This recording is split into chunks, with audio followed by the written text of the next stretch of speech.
Shalom, que Dieu vous bénisse, que sa grâce demeure sur vous. Mon nom est Ange Josaphat et nous sommes à notre émission Anakazo du Mardi. Anakazo signifie contraint, obligé et forcé. Le diable est contraint, obligé et même forcé de libérer vos bénédictions et vos grâces. Voici maintenant 2 semaines, nous n'avons pas pu faire nos émissions Anakazo parce que nous étions très occupés. Mais par la grâce de Dieu, nous reprenons nos émissions de grâce, de puissance et d'autorité. Beaucoup de témoignages, beaucoup de miracles se manifestent et Dieu fait des choses exceptionnelles et époustouflantes. Nous préparons notre grande campagne et notre grand programme annuel Anakazo 2024 qui débutera du 7 juillet au 28 juillet 2024. Ce lieu se tiendra au niveau de 12 rue de la République, 95 200 au niveau de Sarcelles. Ça sera le mercredi et le dimanche et Dieu nous fera beaucoup de bien. Tu n'as pas encore téléchargé l'application Anakazo? Va sur Apple Store, sur Play Store, télécharge la nouvelle version Anakazo et active la notification. Dieu va nous visiter. J'aimerais dire à quelqu'un ce matin que reste concentré et connecté sur Dieu. Nous voulons lire un texte rapidement dans le livre de Psaume chapitre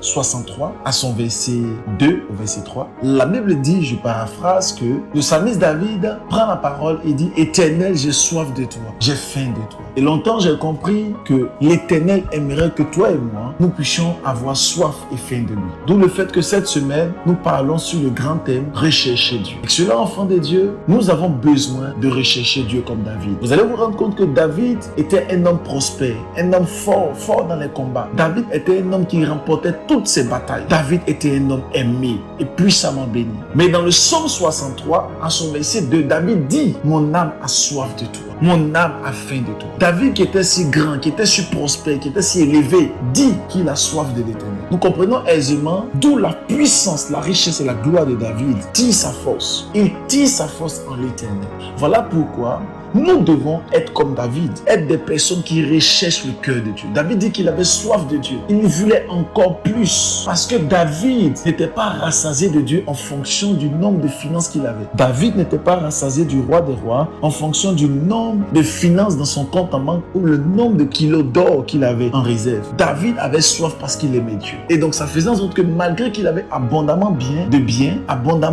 malgré qu'il était puissamment riche, David cherchait toujours l'Éternel. J'aimerais prier en ce matin que l'Éternel te fasse grâce à toujours le chercher, que tu puisses toujours rechercher le roi des rois, que tu puisses chercher et rechercher l'Éternel des armées et que l'Éternel fasse de toi un sujet de gloire, un sujet de grâce. Je prie pour la vie de quelqu'un ce matin, que ta vie de prière monte, que tu commences à rechercher Dieu, que tu passes du temps avec l'Éternel, que l'Éternel te transforme et qu'il fasse de toi un sujet de gloire et un sujet d'allégresse. Que Dieu te bénisse, que sa grâce demeure sur toi. Si cette parole t'a fait du bien, n'hésite pas à mettre les cœurs, à liker, à inviter quelqu'un. Vous pouvez maintenant appuyer sur l'application, sur le mode partage et envoyer à plusieurs de vos amis sur WhatsApp, sur Instagram et de partout. Que Dieu vous bénisse. Et n'oubliez pas, notre devise, c'est la prière du matin, du midi et du soir. Et même la méditation du matin, du midi et du soir. Que Dieu vous bénisse. Et on se retrouve mercredi à 6h du matin. May God bless you.